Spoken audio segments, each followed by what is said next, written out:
Happy new year guys.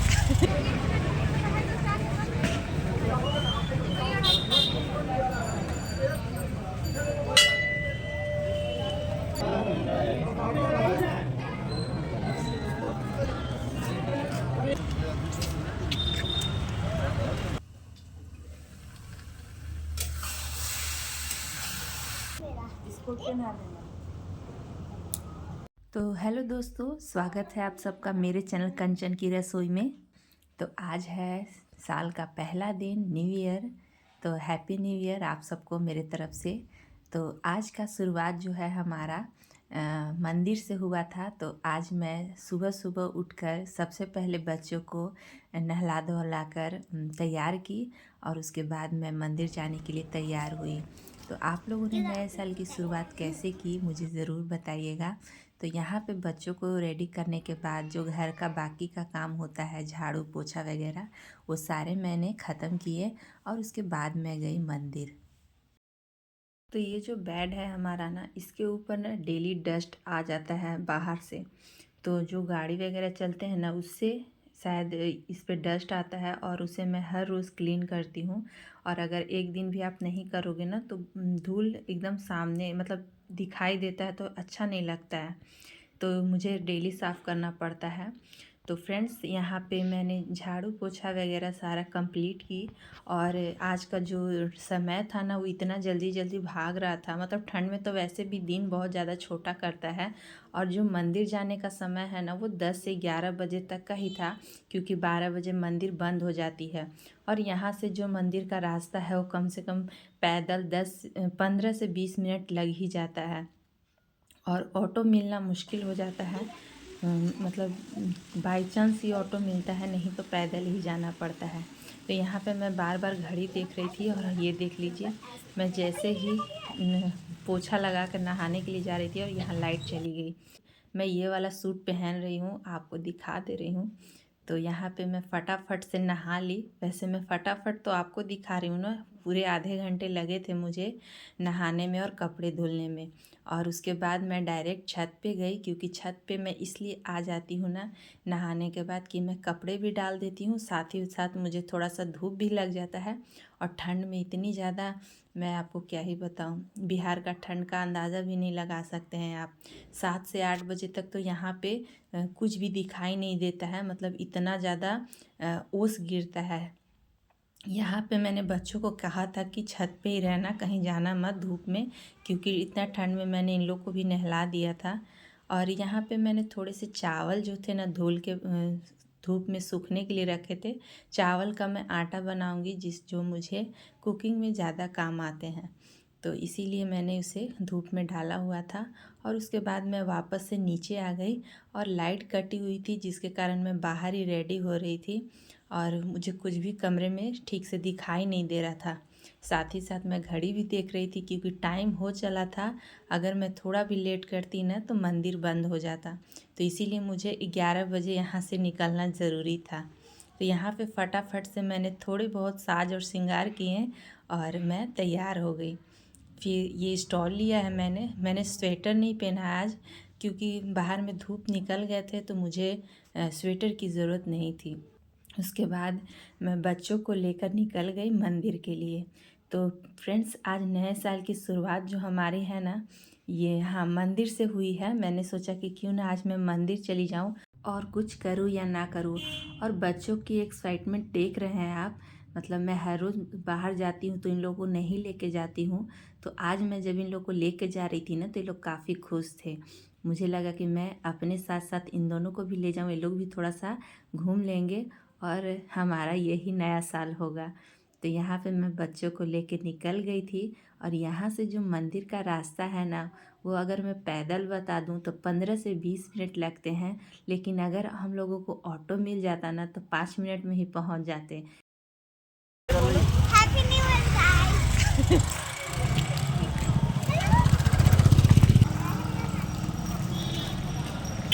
लेकिन auto जो है ना, शायद ही कभी मिलता है, हमेशा नहीं मिलता है। तो नहीं मिला हमें ऑटो, और हम दोनों नहीं, हम तीनों पैदल ही चल दिए। यहाँ पे आराध्या को मैंने एक थैला पकड़ाया था जो खाली था, जो मैंने प्रसाद लेने के लिए लिया हुआ था, और आद्रिका थक चुकी थी। थक गई तो क्या करे? थक गई तो क्या करे? अब तू बड़ी हो गई है ना, तो पैदल चलना पड़ेगा ना।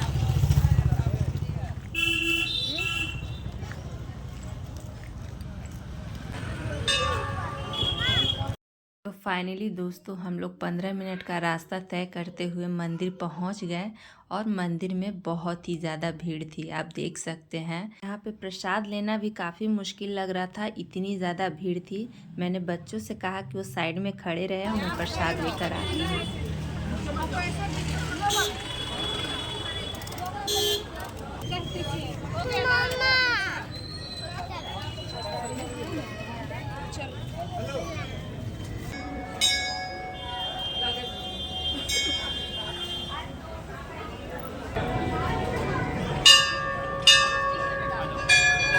तो मैंने काफ़ी मुश्किलों के बाद प्रसाद लिया और हम मंदिर में आ चुके हैं। मंदिर में अंदर आने के बाद भी आप यहाँ देख सकते हैं काफ़ी लंबी लाइन है, और हम भी लाइन में पीछे खड़े हो गए। धीरे धीरे करते हुए हम आगे बढ़े और हमारा भी बारी आ गया माता रानी के दर्शन के लिए। तो अभी मैं आई हूँ माता रानी के मंदिर में, मतलब ये दुर्गा माँ का मंदिर है, आप लोग भी दर्शन कर लीजिए। तो यहाँ पे आद्रिका को नहीं, आराध्या को मैंने फ़ोन पकड़ाया हुआ था और मैं दर्शन कर रही थी। उसके बाद नीचे दर्शन करने के बाद ऊपर में हम आ गए। ऊपर में भी भगवान की मूर्ति है, जहाँ पे मैं आ गई पूजा करने के लिए। और आराध्या ठीक से रिकॉर्ड नहीं कर पा रही थी, इसलिए मैंने आपको ऊपर वाली मूर्ति के दर्शन नहीं करवाए दोस्तों। मैं खुद पूजा की, और पूजा करने के बाद मैं मंदिर से बाहर निकल गई, क्योंकि रिकॉर्ड कर पाना इतना भीड़ में काफ़ी मुश्किल था। माता रानी के दर्शन के बाद इस मंदिर से निकलकर आगे 2 कदम चल के एक और मंदिर है, जहाँ सिद्धि विनायक गणेश मंदिर है। तो मैं इस मंदिर में भी आ गई पूजा करने के लिए। हम जब भी आते हैं तो दोनों ही मंदिर में आते हैं और प्रसाद चढ़ाते हैं और भगवान का दर्शन करते हैं। तो मैं यहाँ भी आ गई थी दोस्तों। तो दोस्तों बप्पा के दर्शन आप लोग भी कर लीजिए। यहाँ से पूजा अर्चना करने के बाद मैं निकल गई घर के लिए, और मुझे बच्चों को ले करना आना जाना काफ़ी मुश्किल लगता है। रास्ते में मैं घर आ रही थी तो मैंने देखा लाल लाल गाजर, तो क्या था, मैं रुक गई गाजर लेने के लिए।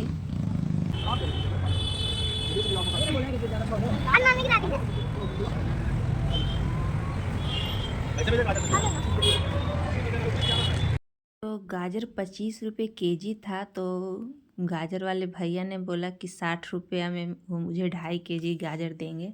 तो फिर क्या था, मैंने भी ले लिए। और ठंड में कुकिंग में मुझे गाजर की बहुत ज़्यादा ज़रूरत होती है, तो मुझे लगा कि मैं ले लेती हूँ। कुछ गाजर मैं कुकिंग के लिए भी रखूँगी, और बाकी गाजर का मैं हलवा बनाऊँगी। तो वापस से 15 से 20 मिनट का रास्ता तय करते हुए हम घर चले आए, गाजर और कुछ सामान लेकर।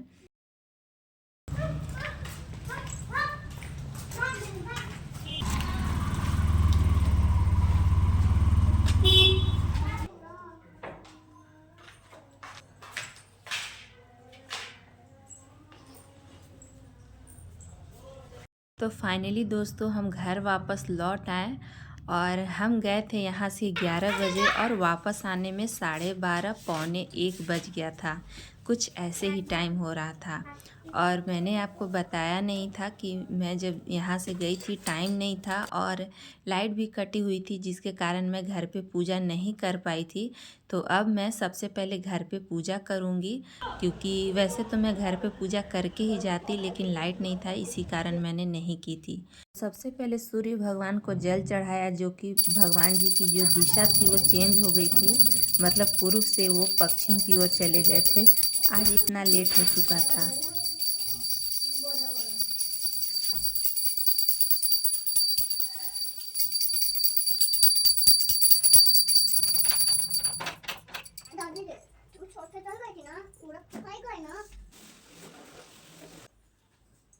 पूजा कंप्लीट होने के बाद मैंने सबको प्रसाद बांटे, खुद प्रसाद खाएं, बच्चों को दिए, और आप लोगों को मैं एक बार फिर से हैप्पी न्यू ईयर बोलती हूँ दोस्तों। और आज का जो नया साल है उसे मैंने सिर्फ मंदिर से ही शुरुआत नहीं की बल्कि इस गाजर के हलवे से शुरुआत की। तो हाँ, ये गाजर जो मैं लेकर आई हूँ ना, हलवा बनाने के लिए लेकर आई हूँ, क्योंकि मैं हर साल नए साल पे गाजर का हलवा ज़रूर बनाती हूँ। और मैं आपको बता दूँ कि अगर ये गाजर मुझे नहीं मिलता ना तो मेरा नया साल अधूरा अधूरा रह जाता, क्योंकि ये जो गाजर का हलवा है ना वो मेरा फेवरेट है और मैं इसे नए साल पे ज़रूर बनाती हूँ। मैं ऐसा कभी नहीं गया होगा कि मैंने नए साल पे गाजर का हलवा नहीं बनाया होगा। तो गाजर नहीं थे, मैंने सोचा था कि शायद मैं इस बार नहीं बना पाऊँगी, लेकिन रास्ते में मुझे गाजर दिख गए थे तो मैंने ले लिए और जो भी मुझे हलवा बनाने के लिए सामान चाहिए था वो भी ले लिए। तो मैं जो भी सामान मार्केट से लेकर आई थी वो सारे ही रख रही थी उस जगह पे, और इस तरीके से रख देने से ज़्यादा अच्छा रहता है, वरना सामान जो है ना बिखरा बिखरा सा लगता है। तो आज का जो दिन था काफ़ी लेट हो गया था दोस्तों, नाश्ता वगैरह भी हमने नहीं किया था। तो मैं यहाँ पे चाय बना रही थी, जो कि चाय तो हम लोग पियेंगे। और लौटते वक्त मैंने क्या करा कि एक ब्रेड ले लिया था कि मैं घर जाकर बच्चों को दूध और ब्रेड दे दूंगी और हम लोग चाय और ब्रेड खा लेंगे। इसमें से थोड़े से गाजर मैंने निकाल लिए हैं 250 ग्राम के करीब। तो यहाँ पे जो दूध लेकर आई थी सबसे पहले मैंने उसे गर्म होने के लिए रख दिया है। एक तरफ मेरा चाय बन रहा है और साथ ही साथ मैं अभी खाना भी बनाऊंगी, और खाना बनाने के बाद मैं बनाऊंगी गाजर का हलवा। वैसे मैं अभी खाना नहीं बना रही थी, मेरा चाय बन रहा था, तो मैंने सोचा कि तब तक मैं गाजर को इधर छील लेती हूँ और इसे धोकर साफ़ कर लेती हूँ, ताकि जो मेरा काम है ना वो आसान हो जाएगा। तो दोस्तों, गाजर का हलवा मिनटों में नहीं घंटों में बनता है, ये तो आप लोग जानते ही होंगे। तो यहाँ पे मैं धीरे धीरे सोच रही थी कि सारे काम कंप्लीट करती रहूँ, तो एक तरफ मेरा खाना भी बनते रहेगा और दूसरी तरफ मैं गाजर वाला काम भी करती रहूँगी। तो जब तक हमारी चाय बन रही थी तब तक मैंने इधर गाजर को छील लिया। यहाँ पे मैं बच्चों को ब्रेड और दूध दे देती हूँ, जब तक ये लोग ये खा कर रहेंगे उसके बाद मैं खाना बनाऊँगी। तो यहाँ पे फटाफट से मैंने गाजर को छील लिए थे और छीलने के बाद मैंने इसे धुल के रख दिया था, और उसके बाद मैंने खाना बनाया। खाना बनाने के बाद मैंने सारे काम कंप्लीट किए, क्योंकि खाना बनने के बाद का जो काम होता है वो सबसे ज़्यादा मुश्किल होता है, जैसे कि किचन साफ़ करना, बर्तन धुलना, ये सारी चीज़ें। तो चलिए अब मैं आपको मिलती हूँ शाम को। तो दोस्तों, अभी शाम के 5 बजे हैं, मतलब मेरा सुबह का जो 1 बजे से लेकर 4 बजे तक का काम था, खाना बनाना और घर की मतलब बर्तन वगैरह किचन का जो काम होता है वो सारे वो कर रही थी। और उसके बाद मुझे काफ़ी आलस आ गए थे, मेरा मन नहीं हो रहा था कि मैं वापस से किचन में जाऊं और काम करूं, लेकिन क्या करे, किचन में तो आना ही था, जो कि मैं ये गाजर लेकर आई हूँ। अगर मैंने इसे नहीं बनाया तो मेरे नए साल अधूरे रह जाएंगे कुछ मीठे के बिना। और इधर बिहार का ठंड मैं आपको बता दूं, आप अंदाज़ा भी नहीं लगा सकते कितनी ज़्यादा है।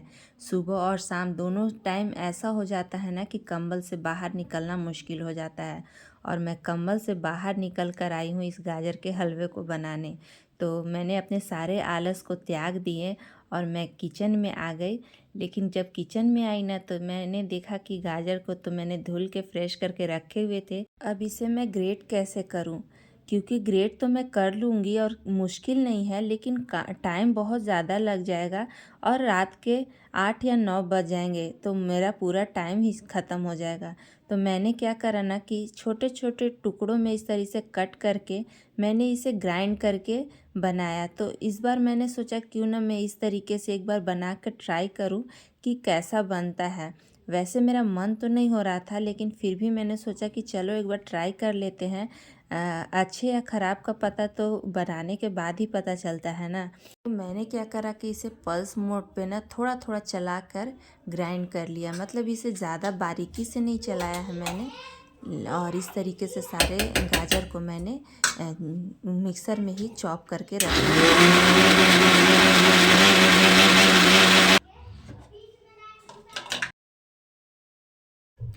तो दोस्तों, वैसे इस तरीके से बनाने में काम तो आसान हो गया, लेकिन मैं आपको बता दूं कि ग्रेट किए हुए में और इसमें थोड़ा तो अंतर आया था। ज़्यादा नहीं बोलूँगी, लेकिन थोड़ा सा अंतर आ गया था। मतलब मैं ये नहीं कह रही हूँ कि हलवा अच्छा नहीं बनेगा या फिर अच्छा नहीं मेरा बना था, अच्छा बना था, लेकिन मुझे ग्रेट किया हुआ ना ज़्यादा परफेक्ट लगता है। नेक्स्ट टाइम से मैं ग्रेट करके ही बनाऊंगी, ऐसे नहीं बनाऊंगी। अब यहाँ पे मेरा गाजर जो है ग्रेट हो चुका था, तो मैंने गैस ऑन करके कढ़ाई गरम की।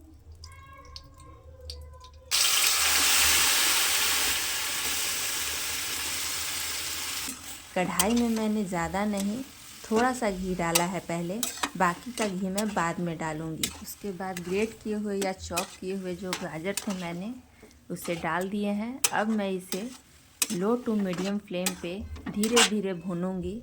जब ये 10 से 15 मिनट तक भून जाएंगे उसके बाद मैं बाकी की चीज़ें इसमें ऐड करूंगी।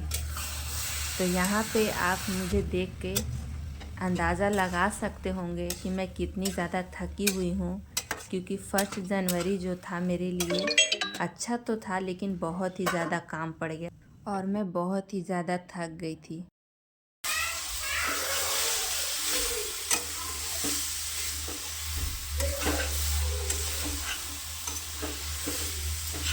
तो आप देख सकते हैं हलवा को मैंने 10 से 15 मिनट पर सॉफ्ट होने तक भूना है और भूनने के बाद अब मैं इसमें ऐड करूँगी दूध।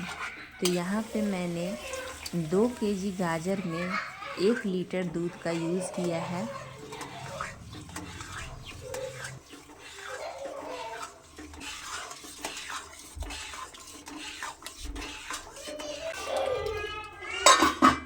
अब जो है गाजर में दूध को सुखाते सुखाते काफ़ी टाइम लगे थे, मतलब आप अंदाज़ा से अगर मैं बता दूं तो 45 मिनट या 1 घंटा पूरा लगा था, क्योंकि हलवे की क्वांटिटी भी थोड़ी ज़्यादा ही थी। ज़्यादा हलवा बनाने में ज़्यादा टाइम लगता है। जब तक मेरा हलवा मतलब बन रहा है, मतलब जब तक गाजर और दूध सूख रहे हैं तब तक इधर मैंने ड्राई फ्रूट्स कट कर लिए।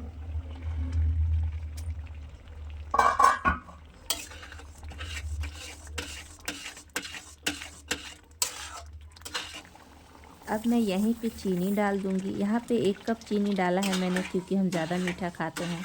अगर आप कम मीठा खाते हैं तो आप 1/2 कप या 1/3 कप चीनी का यूज़ कर सकते हैं।